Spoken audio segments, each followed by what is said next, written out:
Pada kesempatan ini, saya akan menjelaskan tentang 5 tenses dasar dalam English Grammar. Nah, 5 tenses dasar itu adalah simple present tense, ya, kemudian present continuous tense, kemudian simple past tense, kemudian future tense, dan yang kelima adalah perfect tense.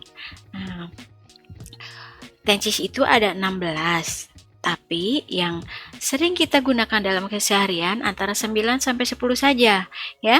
Nah, untuk memahami 10 tenses tersebut, kita harus menguasai 5 tenses dasar terlebih dahulu, ya. Kenapa? Karena saat kita akan mempelajari past continuous tense, kita harus tahu dulu past tense itu apa, continuous tense itu apa, atau saat kita akan mempelajari future perfect continuous tense, ya, yaitu will, have, been, being. Nah, kita harus tahu dulu future itu apa, perfect tense itu apa, present continuous tense itu apa. Jadi memahami 5 tenses dasar ini akan sangat membantu untuk kita memahami lebih banyak lagi tenses, ya. Oke. Nah, saya akan menjelaskan tenses yang pertama, yaitu tenses yang paling banyak fungsinya, ya, yaitu simple present tense.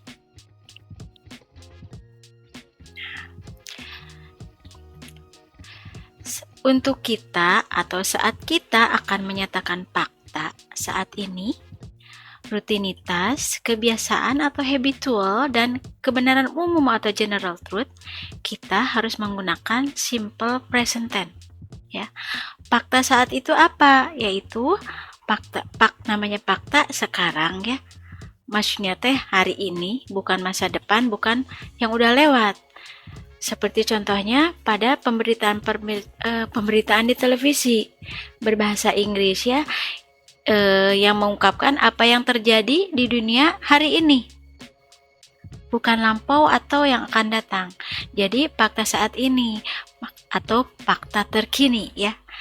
Jadi simple present tense itu dipakai untuk mengungkapkan fakta hari ini, bukan lampau atau masa yang akan datang. Yang kedua, untuk menyatakan rutinitas. Rutinitas itu seperti apa? Rutinitas itu kita bangun setiap pagi, atau apalagi tidur setiap malam, ya, atau apalagi nganterin anak ke sekolah setiap pagi, atau apalagi ya yang merupakan rutinitas, suami kita berangkat ke kantor menggunakan simple present tense juga, karena itu rutinitas. Atau kebiasaan itu seperti apa? Kita biasa makan sehari 3 kali, berarti berulang-ulang, ya. Sekarang makan, besok juga makan. Nah, kebenaran umum itu apa? Kebenaran umum adalah hal-hal, ya, yang sudah dipahami secara umum adalah benar. Jadi tidak membutuhkan perdebatan lagi atau pembenaran lagi, ya, karena itu sudah dianggap benar oleh semua orang. Contohnya gini, manusia perlu makan, ya. We need to eat every day. Atau apa? Manusia harus bekerja untuk mendapatkan uang. Atau apalagi perusahaan atau seseorang mendirikan perusahaan untuk mendapatkan keuntungan. Ya, itu kebenaran yang semua orang juga tahu, bahwa atau kayak matahari terbit setiap hari, terbenam di sore hari, ya. Itu juga kebenaran umum yang semua orang sudah tahu. Nah, untuk mengungkapkan 4 hal ini, kita harus menggunakan simple present tense. Nah, present itu artinya saat ini, ya, bukan lampau, bukan masa yang akan datang. Nah, saya akan jelaskan beberapa poin penting dari simple present tense, ya. Poin penting yang pertama adalah menggunakan verb 1 atau kata kerja bentuk ke-1 dalam kalimat positif, negatif, dan interrogatif. Jadi, baik pernyataan, menyangka, dan pertanyaan sama menggunakan verb ke-1.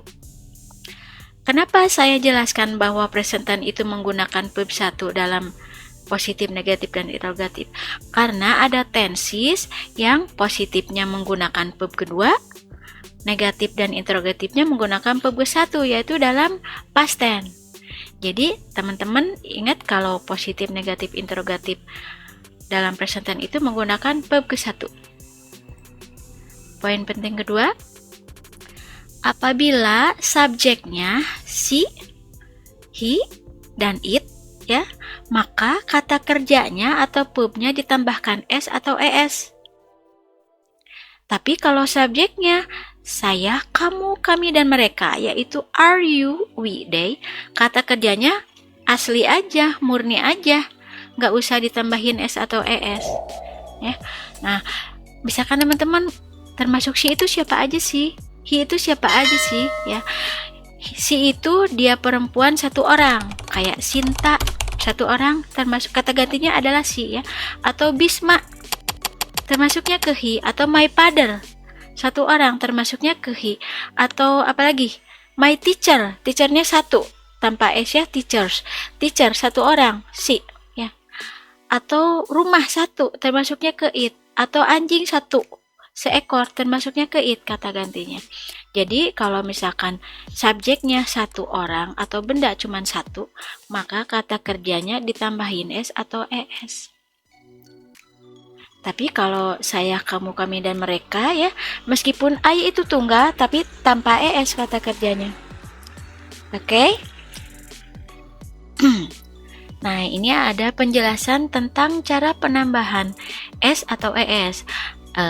Ada penjelasannya, yaitu apabila kata kerjanya atau verb, ya, ujungnya berdesis atau berakhiran o atau berakhiran huruf y, maka ditambahkan es.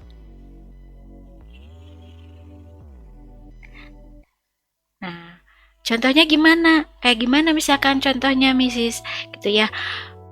Contohnya brush. Brush itu waktu diucapkan kan berdesis, ya, brush. Nah, ditambahinnya es, jadi brushes. Kemudian do. Do itu ditulisnya do. Karena ujungnya o, berarti ditambahinnya es, maka berubah menjadi das. Terus try. Try itu ujungnya y. Nah, y-nya berubah menjadi i, tambahin es. Jadi nggak boleh tries, tapi tries, ya. Y-nya jadi i, tambahin es. Tapi kalau play, lihat play itu ujungnya y, tapi sebelum y huruf vokal a. Kalau sebelum y huruf vokal, maka ditambahinnya s saja. Bedanya apa sama try? Kalau try sebelum y huruf konsonan, ini r, maka y-nya berubah menjadi i, tambahin s. Jadi lihat dulu sebelum y huruf apa dulu. Kalau sebelum y huruf konsonan, maka tambahin es, y-nya jadi i. Tapi kalau sebelum y huruf vokal, maka tambahkan s saja, ya. Nah, dua peraturan ini, yaitu poin kedua dan ketiga, berlaku apabila subjeknya she, he, dan it, ya. Kalau subjeknya are, you, we, they, nggak ada masalah. Kata kerjanya murni-murni aja, asli-asli aja, tanpa es atau s, ya. Oke? Berikutnya, poin penting yang keempat adalah menambahkan do not atau does not, ya, setelah subjek untuk menyatakan tidak atau negatif, ya, menyangkal. Nah, saya nanti akan jelaskan dalam bentuk kalimat, ya, supaya lebih mudah untuk memahaminya. Nah, jadi ingat kalau negatif atau menyatakan tidak, ya, kita harus menambahkan do not atau does not. Jadi kalau ada kalimat do not, does not, berarti itu adalah kalimat simple present tense, ya, atau kalimat positif menggunakan verb ke-1, berarti simple present tense. Jadi dua cirinya adalah menggunakan verb ke-1, kemudian kalau negatif interrogatif ada does, ya, di sini dalam simple present tense. Berikutnya, nah, Menggunakan do atau does di awal kalimat untuk menyatakan kalimat pertanyaan. Artinya apakah? Kalau tadi kan contohnya begini. Saya minum kopi. I drink coffee. Kalau negatifnya tadi apa? Ditambahkan do not does not-nya. Kalau saya itu pakainya do not. Jadi negatifnya I do not drink coffee. Nah, kalau bertanya artinya apakah ya? Apakah saya minum kopi? Jadi do I drink coffee? Ya. Jadi do does-nya disimpan di awal kalimat. Nah, ada penjelasannya lagi. Do itu untuk siapa aja, does itu untuk siapa aja. Do itu untuk subjek saya, kamu, kami, dan mereka, atau are you, we, they, ya. Sedangkan does untuk subjek she, he, it. Maaf, ini saya typo, kurang S ya. Jadi ingat, subjek do itu untuk are you, we, they, does itu untuk she, he, it. Ada penjelasan lagi berikutnya. Apabila ada does, nah does yang apa? Tadi yang auxiliary itu yang kata bantu tuh. Ya, apabila ada does, maka kata kerja atau verb yang semula pakai s ya, harus kembali ke kata kerja bentuk murni tanpa es. Jadi misalkan bertanya, does she? Nggak boleh does she drives, tapi harus does she drive ya, tanpa s. Nah, jadi ingat kalau ada does, kata kerjanya balik ke murni tanpa es atau es ya. Kalau do sih nggak ada masalah. Do itu kan memang kata kerjanya murni-murni aja ya, tanpa tambah-tambahan es atau es ya. Nah, poin penting berikutnya adalah aturan waktu dari simple present tense ini adalah ini. Every, always, seldom, never, usually, generally, often, dan sometimes ya. Nah, misalkan teman-teman dalam kalimat menemukan kata every. Every-nya banyak sih. Bisa every day, bisa every night, bisa apa lagi? Every Sunday, every year. Terus apa lagi? Every morning ya. Atau banyak ya, bisa every Saturday atau every weekend, setiap akhir pekan ya. Jadi kalau ada every di akhir kalimat itu menunjukkan simple present tense. Terus ada seldom. Nah, kalau always itu apa? Selalu, seldom itu jarang ya. Never itu tidak pernah. Usually itu biasanya, generally itu biasanya, often itu sering, sometimes itu kadang-kadang. Nah, ini semua ya dari mulai always sampai sometimes disimpannya setelah subjek. Jadi nggak boleh I go to school always every morning, tapi I always go to school every morning. Jadi nggak boleh disimpan di ujung. Kalau every kan disimpannya di ujung kalimat ya, di akhir kalimat. Tapi kalau ini sampai sometimes ini disimpannya setelah subjek. Nah, nanti saya akan jelaskan dalam bentuk kalimat ya, supaya lebih jelas. Oke. Contohnya, nah, kita akan belajar translate into English ya. Awal kalimatnya adalah mereka bekerja keras untuk mendapatkan uang setiap hari. Ya, ini kalimat positif ya. Nah, kita ubah ke dalam bahasa Inggris. Mereka itu apa? They ya. Bekerja. Nah, ini subjeknya are you with they termasuknya ya, berarti tanpa es. Karena mereka itu jamak ya. Berarti bekerjanya tanpa es. Bekerja itu apa? Work ya. Bedanya bekerja sama mengerjakan apa? Kalau bekerja itu work, kalau mengerjakan itu do. Kalau bekerja di kantor, bekerja keras ya. Tapi kalau mengerjakan do, melakukan sesuatu kan, do something ya, mengerjakan PR, mengerjakan apa lagi? Mengerjakan pekerjaan rumah tangga ya, atau mengerjakan apa? Macam-macam ya, do housekeeping, beres-beres rumah. Jadi bedanya apa? Kalau bekerja itu work, kalau mengerjakan atau melakukan itu do ya.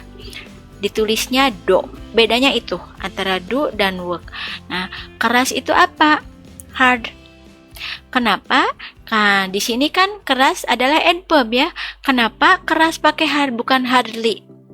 Karena bentuk adjective dan adverb dari keras hard itu tetap hard. Kalau hard ditambahin hardly artinya berbeda, yaitu hampir tidak. Jadi kita nggak bisa menggunakan hardly karena hardly itu artinya beda, bukan keras tapi hampir tidak. Jadi bentuk adjective dan adverb dari hard yaitu sama begini, hard. Oke? Nah, jadi apa? Mereka bekerja keras itu they work hard untuk mendapatkan uang. Untuk itu apa? Tuh ya, mendapatkan uang. Mendapatkan uang itu bisa get money, tapi lebih cocok menggunakan earn. Earn money ya. Uang apa tadi? Money. Setiap hari. Every day. Titik ya, karena kalimat positif. Jadi